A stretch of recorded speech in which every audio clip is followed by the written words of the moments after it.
Hi guys!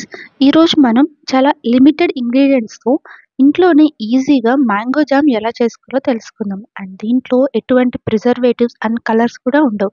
So, ఇంకెందుకు వీడియోలోకి వెళ్దామా? ముందుగా దీనికోసం మనం బాగా పండిన మామిడి పండ్లు తీసుకోవాలి. వాటిల్ని బాగా పీల్ చేసి ముక్కలుగా కట్ చేసుకొని పెట్టుకోవాలి.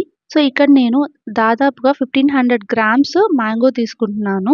అండ్ దీన్ని మిక్సర్‌లో వేసుకొని వాటర్ వేయకుండా ఫైన్ పేస్ట్ చేసుకోవాలి. చూసారా? ఇలాగా వాటర్ వేయకుండా మనం ఫైన్ పేస్ట్ చేసుకుంటాము. ఇప్పుడు ఈ పేస్ట్‌ని బాండల్లోకి తీసుకొని అందులో 500 గ్రామ్స్ షుగర్ యాడ్ చేస్తున్నాను. ఇక్కడ షుగర్ అనేది మన టేస్ట్‌కి అనుగుణంగా వేసుకోవాలి. అండ్ ఇంకోటి మ్యాంగో స్వీట్‌నెస్ కూడా చూసుకొని దాని ప్రకారంగా యాడ్ చేసుకోవాలి. ఇలా షుగర్ వేసుకున్న తర్వాత అన్నీ కలిసేలాగా ఒకసారి మిక్స్ చేసుకొని, ఇప్పుడు దీన్ని స్టవ్ మీద పెట్టుకొని హై నుంచి మీడియం ఫ్లేమ్ మధ్యలో దీన్ని కంటిన్యూయస్‌గా స్టిర్ చేసుకుంటూ కలుపుకోవాలి. లేదు అంటే ఇట్లాగా కలబెట్టకుండా అట్లాగే వదిలేసాము అంటే అడుగున అంటేస్తది. సో, అందుకని కంటిన్యూయస్‌గా మనం స్టిర్ చేస్తూ ఉండాలి. ఇప్పుడు దాదాపుగా మ్యాంగో జామ్ అయిపోయే టైంలో మనం 1 ½ టేబుల్ స్పూన్ లెమన్ జ్యూస్ వేసుకొని బాగా కలుపుకోవాలి.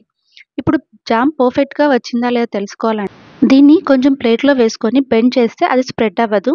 సో, అలాగా మనం పర్ఫెక్ట్‌గా జామ్ చేసుకోవచ్చు. సో, మీరు కూడా తప్పకుండా ట్రై చేయండి.